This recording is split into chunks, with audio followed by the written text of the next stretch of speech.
नमस्कार दोस्तों, आज के क्लास में हम करने वाले हैं रीति, काव्य गुण और काव्य दोष। इसकी बड़ी डिमांड है बच्चों की तरफ से, क्योंकि इनमें सबसे ज़्यादा कन्फ्यूजन भी रहता है।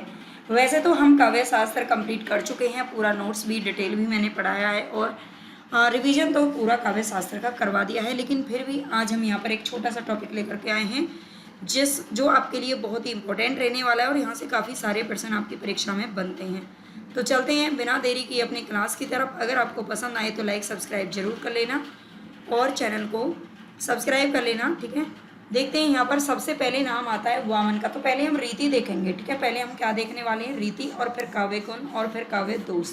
क्योंकि रीति भी एक ऐसा छोटा सा टॉपिक है, लेकिन कन्फ्यूजन कर देता है। इसमें कई बार समझ में ही नहीं आता कि इसमें कौन सी रीति है, क्या है, ठीक है। तो वामन ने सर्वप्रथम रीति शब्द का प्रयोग किया था। सबसे पहले रीति शब्द का प्रयोग किसने किया था, तो वामन ने किया था। अच्छे से याद रख लेना।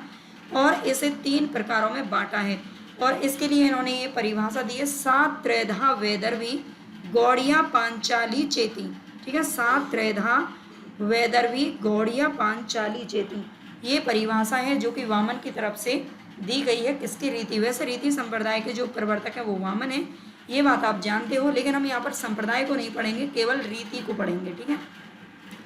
वामन के अनुसार 3 रीतियां निम्न है, वैदर्भी, गौड़ी और पांचाली, ठीक है। वैदर्भी, गौड़ी और पांचाली यहाँ पर लिखा हुआ है।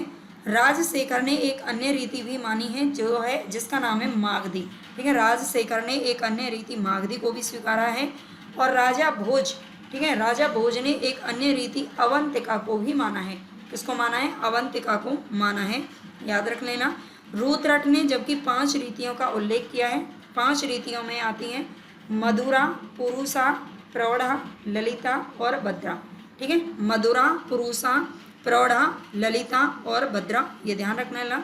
आगे सर्वमान्य 3 रीतियाँ जो कि वामन ने बताई हैं, उनको ही हम यहाँ पर देखने वाले हैं। उम्मीद करती हूँ कि ये क्लास आपके लिए बहुत ही ज़्यादा यूजफुल रहेगी, है ना, और आपके बहुत काम की रहेगी। अगर अच्छी रहे तो आप मुझे ज़रूर बताना कमेंट में, आपको समझ में आ जाए तो भी बताइएगा।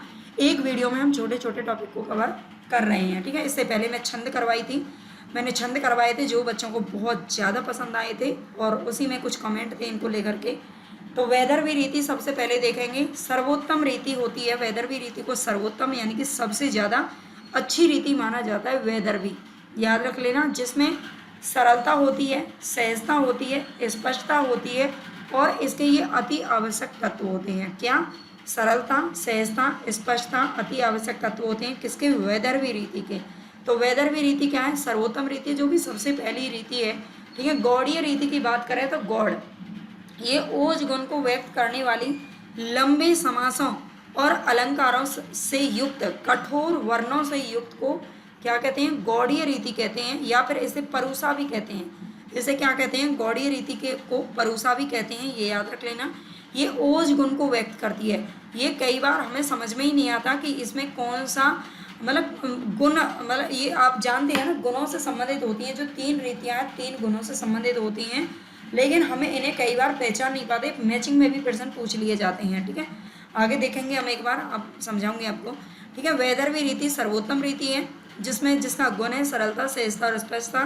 गौड़ीय रीति क्या है, ओज गुण को व्यक्त करती है। ओज गुण किसके अंदर होता है, गौड़ के अंदर होता है, ठीक है। ओज गुण को व्यक्त करने वाली है। पांचाली रीति किसे कहते हैं, ये मध्यमा रीति है। ये कैसी है, मध्यमा रीति है। ये माधुर्य और सुकुमारता से संपन्न रीति है, ठीक है। ये माधुर्य और सुकुमारता से संपन्न रीति है। ये लघु समाज शैली में आती है। जो गौड़ीय रीति है ओज गुण से संबंधित है ना, वो लंबे लंबे समासों वाली, लंबे लंबे अलंकार वाली क्या होती है, रीति होती है। लेकिन जो पांचाली होती है ना, वो बड़ी क्या होती है, पांचाली आप जानते हैं ना, द्रौपदी को बोलते थे महाभारत में, ठीक है। तो ये मध्यमा रीति है। और माधुर्य इसका क्या है, गुण है। माधुर्य और सुकुमारता क्या है, पांचाली के गुण है।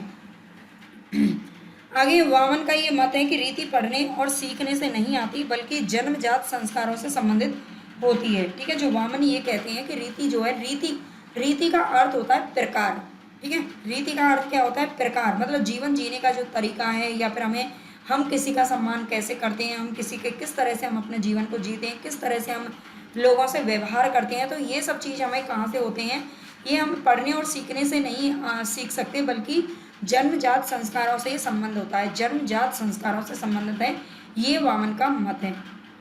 आगे देखते हैं रीति के संदर्भ में विद्वानों के मत। रीति के संदर्भ में विद्वानों के क्या मत है? तो दंडी का सबसे पहले यहाँ पर आता है।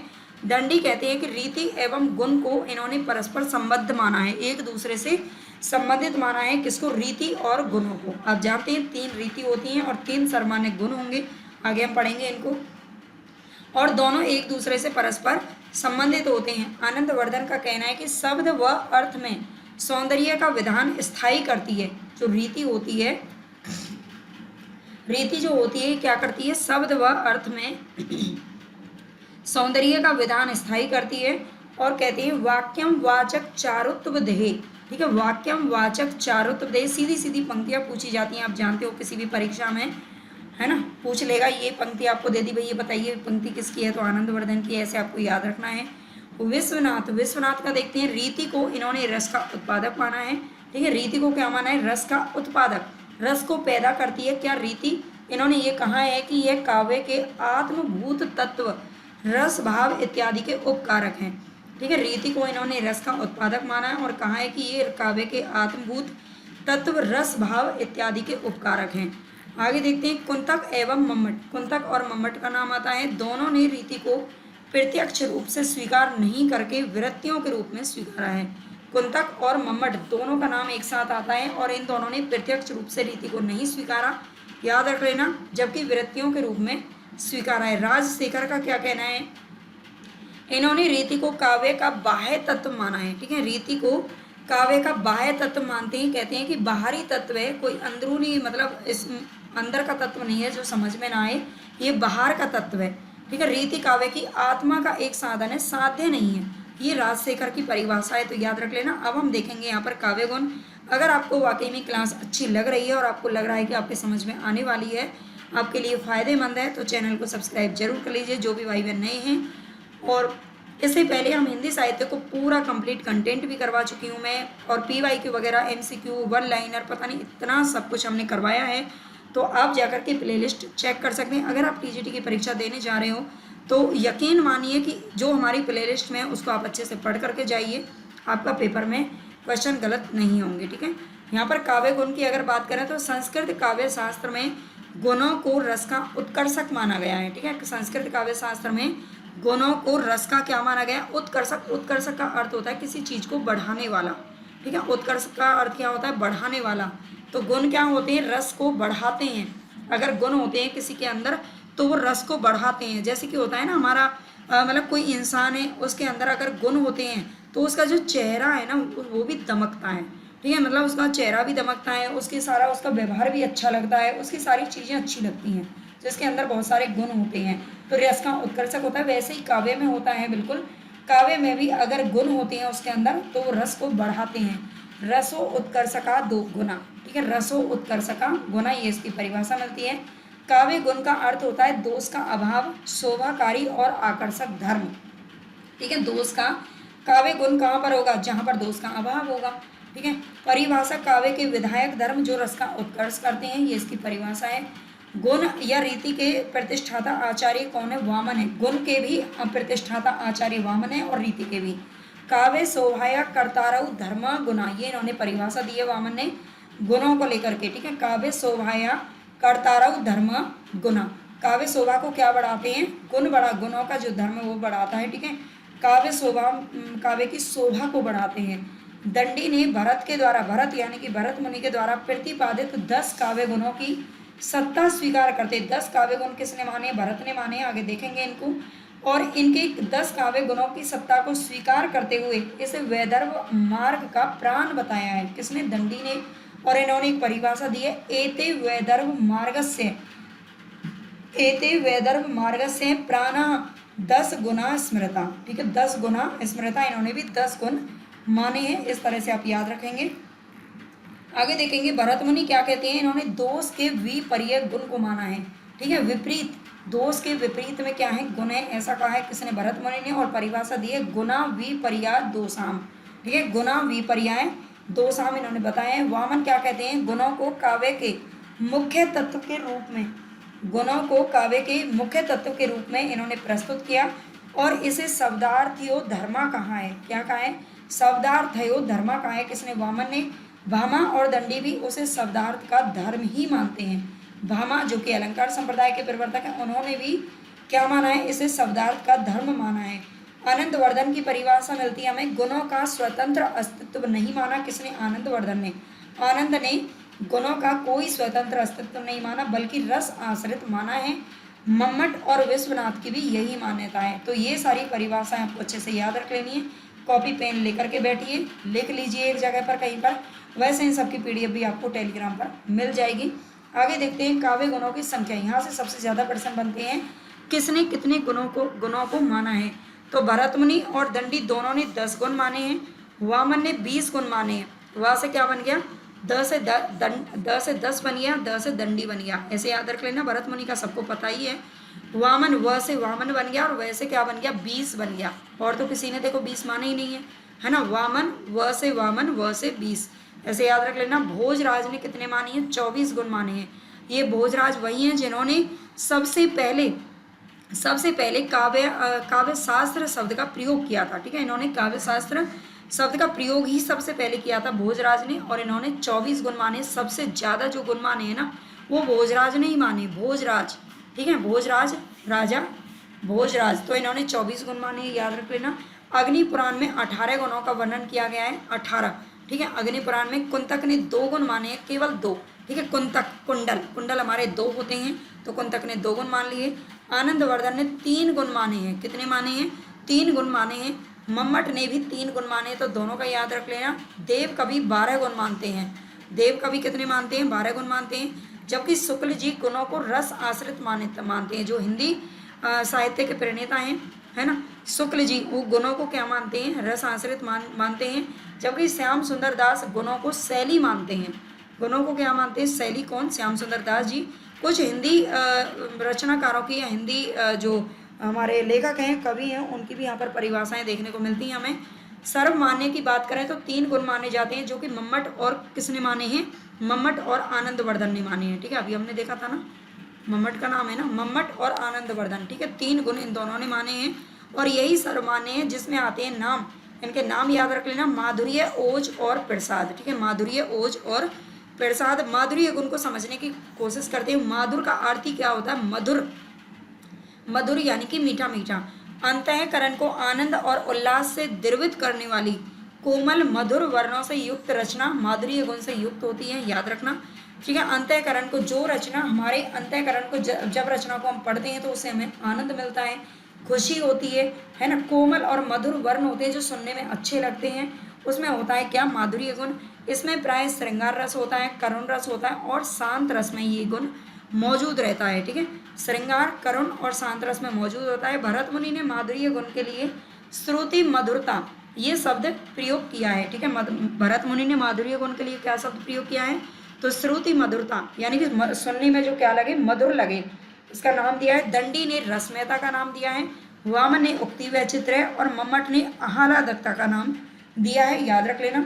माधुर्य गुण का जो संबंध है वो वैदर्भी रीति से, जिसे सर्वोत्तम रीति माना गया है, सर्वोत्तम माना गया है ना, अभी हमने रीतियों को पढ़ा है। ये वैदर्भी रीति कैसी होती है, सर्वोत्तम होती है। माधुर्य गुण का संबंध इसी से होता है, जिसमें सरलता होती है, सहजता होती है, स्पष्टता होती है ना। इसमें ट वर्ग को छोड़कर, यानी कि ट, ठ, ड, ढ ये शब्द इसमें नहीं आते, ये अक्षर इसमें प्रयोग नहीं किए जाते हैं। ट वर्ग को छोड़कर इसमें पंचम वर्ण अनुस्वारांत आदि में प्रयुक्त होता है। ठीक है, जो ट वर्ग, इसमें ट वर्ग प्रयोग नहीं किया जाता है, जबकि जो पंचम वर्ण है अनुस्वारांत वो आदि में ही प्रयुक्त होता है। इसमें संयुक्त अक्षर भी नहीं आते। संयुक्त अक्षर का मतलब आप समझते हो ना, ये वाले होते हैं स्र, है ना, त्र, ज्ञ, ये आप जानते ही होंगे, छोटे बच्चे थोड़ी हैं। ठीक है, इसमें संयुक्त अक्षर भी नहीं आते हैं। लघु, लघु र और न, र और न, जैसे कि रवि और पाणिनि ये आ सकते हैं। ठीक है, ये क्या कर सकते हैं, ये आ सकते हैं। र और न इसमें आ सकते हैं क्योंकि ये सुनने में अच्छे लगते हैं, ये ज़्यादा खराब नहीं लगते। समास का इसमें अभाव होता है, याद रख लेना। जो माधुर्य गुण होता है पर गौड़ीय रीति होती है, उसमें समास का अभाव होता है, समास नहीं होते इसमें। इस गुण में संयुक्त वर्ण, द्वित्व, रेप, है ना, द्वित्व जो व्यंजन होते हैं, रेप, महाप्राण और मूर्धन्य ध्वनियाँ नहीं होती हैं। मूर्धन्य ध्वनियाँ ट वर्ग को ही बोलते हैं। ठीक है, ट वर्ग को ही मूर्धन्य ध्वनियाँ होती हैं। ट ट ठ ड ढ, ठीक है, ये भी इसमें प्रयोग नहीं किए जाते हैं, तो इतनी पहचान इसकी याद रख लेना। आगे देखते हैं ओज गुण। ओज गुण क्या होता है? ओज शक्ति, ठीक है, क्रोध, आवेश, प्रताप, तेज और जोश वाला एक गुण होता है। ये वीर रस, रौद्र रस और वीभत्स रस में प्रयोग किया जाता है। ओज गुण कहाँ पर होता है? तो वीर रस, रौद्र रस और बीभत्स रस, जैसे युद्धों की कोई बात होती है, रासो महाकाव्य वगैरह में ये आता है, ठीक है, जहाँ पर युद्धों की, वीरता की कोई बात होती है किसी के लिए, तो वहाँ पर बीभत्स रस, वीर रस और रौद्र रस होते हैं, वहीं पर ओज गुण मौजूद रहता है। संयुक्त अक्षरों का प्रयोग ओज में होता है, जो माधुर्य में नहीं होता वो सब किस में होता है? ओज में होता है। दंडी क्या कहते हैं? समास युक्त होने से ओज होता है। ओज का संबंध गौड़ीय रीति से है। ओज का संबंध किससे है? तो गौड़ीय रीति से है, याद रख लेना, गौड़, ठीक है, गौड़ हमारे जो होते हैं वो किसमें? ओज गुण का संबंध इससे होता है। और समास युक्त होने से ओज होता है, ये दंडी की परिभाषा है। इसमें ट वर्ग, व, स, स यानी कि जो ऊस में व्यंजन है, इनसे बने कठोर वर्ण प्रयुक्त किए जाते हैं, ठीक है, कठोर वर्ण प्रयुक्त किए जाते हैं, जिनको सुनते ही हमारे जो खून है ना उसमें क्या होता है? थोड़ा गर्म होने लगता है, उबाल आने लगता है। रेप युक्त लंबी सामासिक पदावलियों की इसमें बहुलता होती है, ठीक है, लंबी लंबी सामासिक पदावलियों की इसमें क्या होती है? बहुलता होती है, लंबे लंबे अक्षर होते हैं इसमें, है ना, लंबी सामासिक पदावलियों की बहुलता होती है। प्रसाद गुण की अगर बात करें, प्रसाद गुण का अर्थ है प्रसन्नता या फिर खिल जाना। आपने देखा है ना, कभी भी कहीं मंदिर से या किसी कहीं भी आप जाते हो, वहाँ से आपको प्रसाद मिलता है तो आपके चेहरे पर ना मतलब बड़ी प्यारी सी खुशी आ जाती है। आती है कि नहीं आती है भाई? है ना, मेरे पे तो आ जाती है, मुझे आपका नहीं पता, लेकिन सबके पे आ जाती है ना। चाहे आप कितना भी होटलों में खाओ, कितना भी कहीं भी कुछ भी खा लो, लेकिन मंदिरों के जो प्रसाद की बात होती है ना, उसकी एक अलग ही बात है, अलग ही चेहरे पर रौनक आती है, खिल जाता है हमारा चेहरा, तो इससे हमें प्रसन्नता मिलती है। भरत मुनि क्या कहते हैं कि जिसमें स्वच्छता होती है, सरलता होती है, सहज ग्राह्यता, जिसको हम आसानी से प्रसाद को खा सकते हैं, वह, और यह सुनने मात्र से ही अर्थ का बोध हो जाता है, वहाँ पर क्या होता है? प्रसाद गुण होता है। स्वच्छता होनी चाहिए भाई प्रसाद के अंदर, ठीक है, सरलता तो होनी चाहिए और सहज ग्राह्यता होनी चाहिए। दंडी क्या कहते हैं कि प्रसिद्ध अर्थों में शब्द का ऐसा प्रयोग जिसे सुनते ही अर्थ समझ में आ जाए, जैसे अभिधा शब्द शक्ति में होता है, प्रसिद्ध अर्थों में शब्द का ऐसा प्रयोग जिसे सुनते ही अर्थ समझ में आ जाए, तो वो क्या होता है? प्रसाद गुण में होता है। मम्मट क्या कहते हैं? जैसे सूखे ईंधन में अग्नि तुरंत फैल जाती है, जैसे सूखे ईंधन में, अगर सूखे ईंधन के ऊपर आप छोटी सी एक चिंगारी पे लगा दोगे तो उसमें आग फैल जाती है तुरंत, उसी प्रकार चित्त को रस में और रचना में ये तुरंत व्यक्त कर देता है, ठीक है, जो प्रसाद गुण होता है। इसका संबंध जो होता है पांचाली रीति से होता है, याद रखना, पांचाली यानी कि द्रौपदी, और द्रौपदी अभी हमने ऊपर पढ़ा था, ठीक है, पांचाली रीति से इसका संबंध है।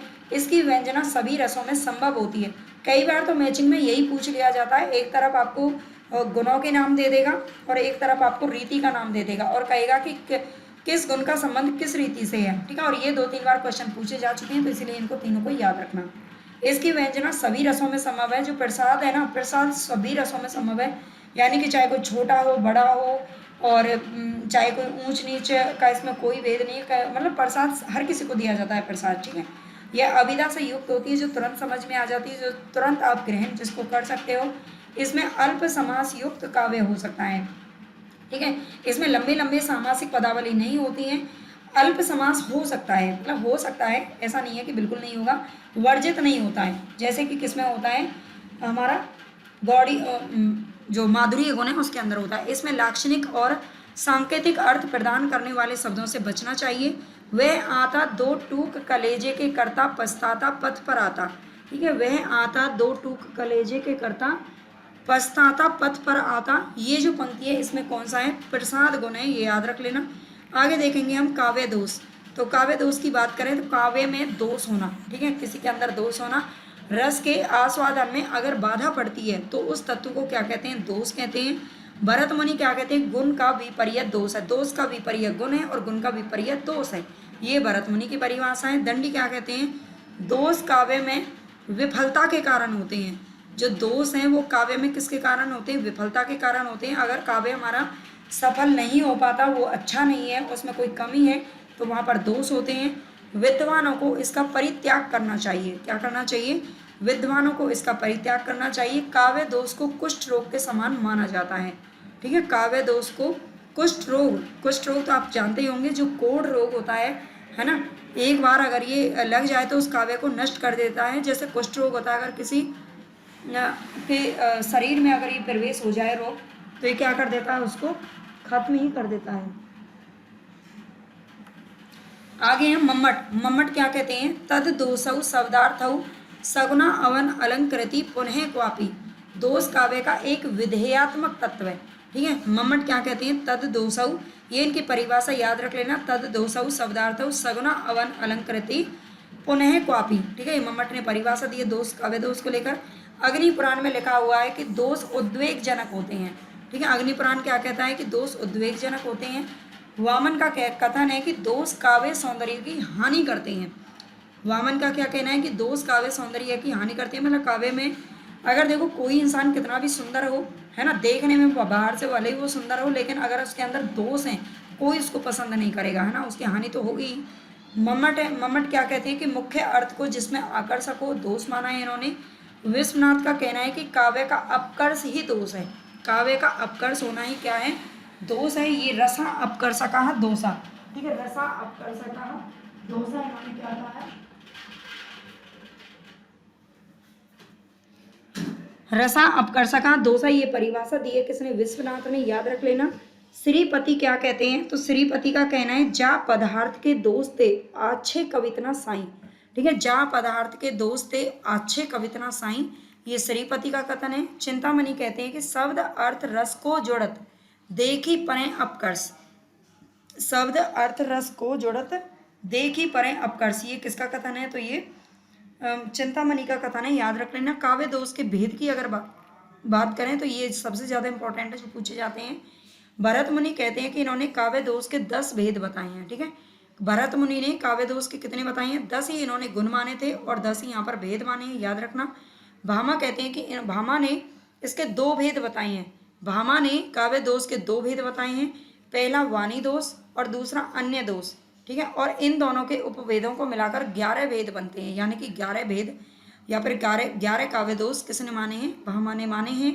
वामन इन्होंने भी 2 भेद बताए हैं, शब्दगत काव्य दोष और अर्थगत काव्य दोष, यानी कि 20, वैसे इन्होंने टोटल क्या माने हैं, 20 दोष माने हैं, याद रखना। शब्दगत काव्य दोष के अंतर्गत 3 उपभेद आते हैं, 20 गुण माने हैं किसने, वामन ने। एक सेकंड, आगे देखेंगे हम इसको, ठीक है, दे रखे हैं आगे। चलिए, शब्दगत काव्य दोष के अंतर्गत 3 उपभेद आते हैं। शब्दगत जो काव्य दोष है उसके अंतर्गत 3 उपभेद हैं, पदगत, पदार्थगत और वाक्यगत, इनको थोड़ा याद रख लेना, पदगत, पदार्थगत और वाक्यगत, ये 3 उपभेद हैं किसके अंतर्गत आ रहे हैं, काव्य दोष के अंतर्गत। और अर्थगत जो दोष है उसके अंतर्गत 2 उपभेद आते हैं जिसमें पदार्थगत और वाक्यार्थगत होते हैं, ठीक है। इनको हम आगे पढ़ेंगे तो आपको यहाँ से थोड़ा इस पंक्ति को याद रखना है। मम्मट ने काव्य प्रकाश, मम्मट का जो ग्रंथ है काव्य प्रकाश, उसमें उन्होंने 3 काव्य दोष स्वीकारे हैं, ठीक है। 3 काव्य दोषों के अंदर एक है शब्दगत, अर्थगत और रसगत। शब्दगत के 37 उपभेद, अर्थगत के 23 उपभेद और रसगत के 10 उपभेद। अगर थोड़ा डीप क्वेश्चन पूछ लिया ना तो यहाँ से पूछा जा सकता है। इस प्रकार कुल मिलाकर के इन्होंने 70 दोष बताए, ये क्वेश्चन बहुत बार पूछा जा चुका है, ठीक है। मम्मट ने कितने काव्य दोष बताए हैं, तो 70 बताए हैं, 70 सबसे ज़्यादा हैं। आनंदवर्धन, आनंदवर्धन इन्होंने दोष के स्थान पर अनौचित्य शब्द का प्रयोग किया है, याद रख लेना। दोष के स्थान पर अनौचित्य शब्द का प्रयोग करने वाले कौन है, अनौचित्य, जो कि उचित नहीं है, ठीक है, ये आनंदवर्धन का है। केशव दास ने कवि प्रिया में 22 दोष बताए हैं, केशव दास ने कवि प्रिया में क्या बताए हैं, 22 दोष बताए हैं। चिंतामणि, चिंतामणि इन्होंने भी 3 दोष बताए हैं, किसने, चिंतामणि ने, शब्दगत, अर्थगत और रसगत, ठीक है, याद रखना। पद दोष, अब आगे हम यहाँ पर देखेंगे पद दोष जहाँ से प्रश्न बनते हैं। पद दोष इनकी सूची है, श्रुति कटु, च्युत संस्कृति, अप्रयुक्त, असमर्थ, निहितार्थ, इनको जरूर पढ़ लेना। अगर आप वीडियो, इतनी सी वीडियो आप स्किप कर रहे हो ना तो समझ लीजिए फिर गड़बड़ हो जाएगी, ठीक है। अनुचितार्थ, निरर्थक, अवाचक, अश्लील, संदिग्ध, अप्रेतिति, ग्राम्य, नेयार्थ, क्लिष्ट, अविमृष्ट, विधेयांश और विरुद्धम अतिकृत, ठीक है, विरुद्धम अतिकृत, ये इनकी सूची है जो पद दोष हैं। पद का अर्थ होता है शब्द, जो शब्दों से संबंधित दोष होते हैं। इन दोषों में नेयार्थ तक, ये दे रखा है यहाँ पर नेयार्थ, ठीक है, क्या दे रखा है, नेयार्थ, नेयार्थ तक 13 जो दोष हैं वो तो पदगत हैं ही। इसके अलावा 3 जो दोष इसमें दे रखे हैं, क्लिष्ट, अविमृष्ट, विधेयांश और विरुद्धम अतिकृत, ये 3 दोष समासगत होते हैं। कैसे होते हैं, समासगत होते हैं। पदार्थ दोष की बात करें तो च्युत संस्कृति, असमर्थ और निरर्थक को छोड़कर शेष 13 दोष पदगत होने के अतिरिक्त वाक्यगत भी होते हैं। यहाँ पर जो ये दे रखे हैं, एक तो च्युत संस्कृति, इसके बाद असमर्थ और ये निरर्थक, 3 दोष। तो इन 3 दोषों को छोड़कर क्या होते हैं, बाकी के सभी पदार्थ दोष भी होते हैं, वाक्यगत होते हैं। ठीक है, इन 13 दोषों में से कुछ दोष पदार्थगत भी होते हैं। अब आगे थोड़ा सा इनकी परिभाषा समझने की कोशिश करेंगे, अगर आपको समझ में आ जाए तो जरूर पढ़ लेना। पहला यहाँ पर श्रुति कटुत्व दोष, सुनने में जो कड़वा लगे, सीधा सीधा आप इसको याद रख सकते हो, है ना। श्रृंगार करुण रस में केवल ये जो दोष होता है वो पाया जाता है, जो सुनने में कड़वा लगने वाले शब्दों का प्रयोग इसमें कभी कभी हो जाता है। च्युत संस्कृति काव्य दोष में काव्य में व्याकरण विरुद्ध अगर पद का प्रयोग होता है, ठीक है, व्याकरण विरुद्ध, जैसे कि हमें वचन एक वचन का प्रयोग करता है, बहुवचन का कर रहे हैं, हमें पुल्लिंग का प्रयोग करना है, हम स्त्रीलिंग का प्रयोग कर रहे हैं। जैसे हमारी कुछ भाषाएं होती है ना, लड़का जा रहा है, शुद्ध यही है, लेकिन अब कुछ भाषाओं में जैसे बंगाली में या फिर बिहारी में हमने देखा है कि उसमें बोलते हैं लड़का जा रही है ना। तो इस तरह से ये क्या हो गया, हमारा च्युत संस्कृति दोष हो गया। ये च्युत संस्कृति को हमारी को छोड़ रहा है, व्याकरण विरुद्ध दोष है। ठीक है, मर्म वचन सीता तब बोला, अब सीता तो लड़की है, बोला थोड़ी है, बोली है ना। अप्रतीत अर्थ तत्व दोष, अप्रतीत अर्थ तत्व दोष, जो अप्रचलित शास्त्र विशेष के पारिभाषिक शब्दों का प्रयोग जहाँ पर होता है, अप्रचलित, जो शास्त्रों में या फिर जो हमारे शब्द कुछ प्रचलन में ही नहीं है, उनका हम क्या करते हैं, प्रयोग करते हैं, तो अप्रतीत अर्थ तत्व दोष होता है। क्लिष्ट दोष कहाँ पर होता है, जहाँ शब्द का अर्थ ज्ञान बड़ी ही कठिनता से प्राप्त होता है, वहां पर क्या होता है, क्लिष्ट दोष होता है। अश्लीलत्व दोष में क्या होता है, अश्लीलत्व दोष में लज्जा व्यंजक होता है। अश्लील का अर्थ ही यही है कि जिस चीज को देख करके सुन करके हमें लज्जा आती है, हमें घृणा होती है, हमें नफरत होती है, ऐसी कुछ जैसे कुछ फिल्में होती हैं, कुछ एड होती हैं, है ना, जिनको देख करके हम कहते हैं ना कि ये बड़ा अश्लील मतलब फिल्म है, तो यही होता है दोष भी, है ना। लज्जा व्यंजक, घृणास्पद और एवं अमंगल सूचक शब्दों का वहां पर प्रयोग किया जाता है। अप्रयुक्त तत्व दोष में क्या होता है, अप्रचलित शब्दों का प्रयोग होता है, इसके अंदर अप्रयुक्त, जो प्रयुक्त में नहीं होने चाहिए उन शब्दों का प्रयोग। असमर्थ दोष, जहाँ अविष्ट अर्थ की प्रतीति ही ना हो, ठीक है, असमर्थ, जिसके अर्थ को हम समझने में क्या हो, असमर्थ हो। निहितार्थ तत्व दोष, 2 अर्थों वाले शब्दों का व अप्रसिद्ध अर्थ प्रयोग, 2 अर्थों वाले शब्दों का या फिर अप्रसिद्ध, जो प्रसिद्ध नहीं है, उन शब्दों का प्रयोग हम कर रहे हैं, तो निहितार्थ तत्व दोष होता है। अनुचित दोष क्या होता है, अविष्ट अर्थ का तिरस्कार करना क्या होता है, अनुचित तत्व दोष होता है। ठीक है, अनुचित दोष होता है। निरर्थक क्या होता है, निरर्थक छंद पूर्ति के लिए क्या करते हैं, कभी कभी अनावश्यक पद का प्रयोग कर लेते हैं, उसकी जरूरत नहीं है, लेकिन उस ज्यादातर अक्षरों का या फिर शब्दों का प्रयोग करना क्या कहलाता है, छंद पूर्ति के लिए, तो ये निरर्थक दोष होता है। जो बेकार में जैसे होता है ना, दूध वूध पी लो, पानी वानी, बरसात, और इस तरह से हम कुछ जो निरर्थक शब्द होते हैं उनका प्रयोग करते हैं। ठीक है, तो इसी तरह से यहाँ पर ये दोष हो जाएगा। ग्राम्यत्व दोष यहाँ पर होता है, काव्य में ग्रामीण, गवारू और लोक व्यवहार में प्रयुक्त जो शब्द होते हैं उनका प्रयोग करना क्या कहलाता है, ग्राम्यत्व दोष होता है। काव्य में ऐसा नहीं है कि ग्रामीण शब्द सभी के सभी गवारू होते हैं, लेकिन हाँ कुछ गवारू शब्दों का प्रयोग करना क्या होता है, ग्राम्यत्व दोष होता है। जैसे मूड पर मुकुट धरे, अब मूड का अर्थ है सिर, मूड किसको बोलते हैं, सिर को बोलते हैं। अब मूड किस में बोलते हैं, जैसे देहाती, ग्रामीण शब्द है ये, सोहत रहो गोपाल। ठीक है, मूड पर मुकुट धरे सोहत रहो गोपाल, तो ये ग्राम्यत्व दोष हो गया। वाक्य दोष की अगर बात करें तो इसमें एक तो होता है एक कर्मत्व दोष, पदों का क्रम से प्रयोग ना लगना, जैसे कि हमें मतलब पहले कर्ता को लगाना है, फिर क्रिया आनी चाहिए, फिर हमारा कर्म आना चाहिए, लेकिन हम क्या करते हैं उसमें उल्टा पुल्टा लगा देते हैं, वो होता है एक क्रमत्व दोष। न्यून का अर्थ होता है छोटा, कम, जहाँ पर कम शब्दों का प्रयोग कर रहे हैं। अविष्ट अर्थ के वाचक शब्द का प्रयोग न होना या फिर अलग से शब्द जोड़ने पर समझ में आना, है ना। अविष्ट अर्थ मतलब अर्थ जो हमें चाहिए किसी वाक्य का, उसका अगर हम उसमें कुछ किसी शब्द को छोड़ देते हैं, उसका प्रयोग ही नहीं करते हैं, है ना, और हमें कोई अलग से शब्द उसमें जोड़ते हैं तब कुछ समझ में आता है, तो वहां पर होता है न्यून पद दोष। अधिक पदत्व दोष में होता है आवश्यकता से अधिक शब्दों का प्रयोग कर लेना। ठीक है, एक ही शब्द को मतलब 2 बार अलग अलग, जैसे पर्यायवाची अलग अलग होते हैं, जैसे जगत, संसार, है ना, और दोनों का ही प्रयोग कर देना किसी वाक्य में। कथित पद दोष क्या होते हैं, एक बार कहे गए शब्द का अनावश्यक दोबारा प्रयोग करना, एक बार कहे गए शब्द का अनावश्यक मतलब दोबारा से प्रयोग करना कथित पद दोष होता है। भागनिक प्रकर्म दोष क्या होता है, प्रस्ताव के योग्य शब्द का प्रयुक्त न होना।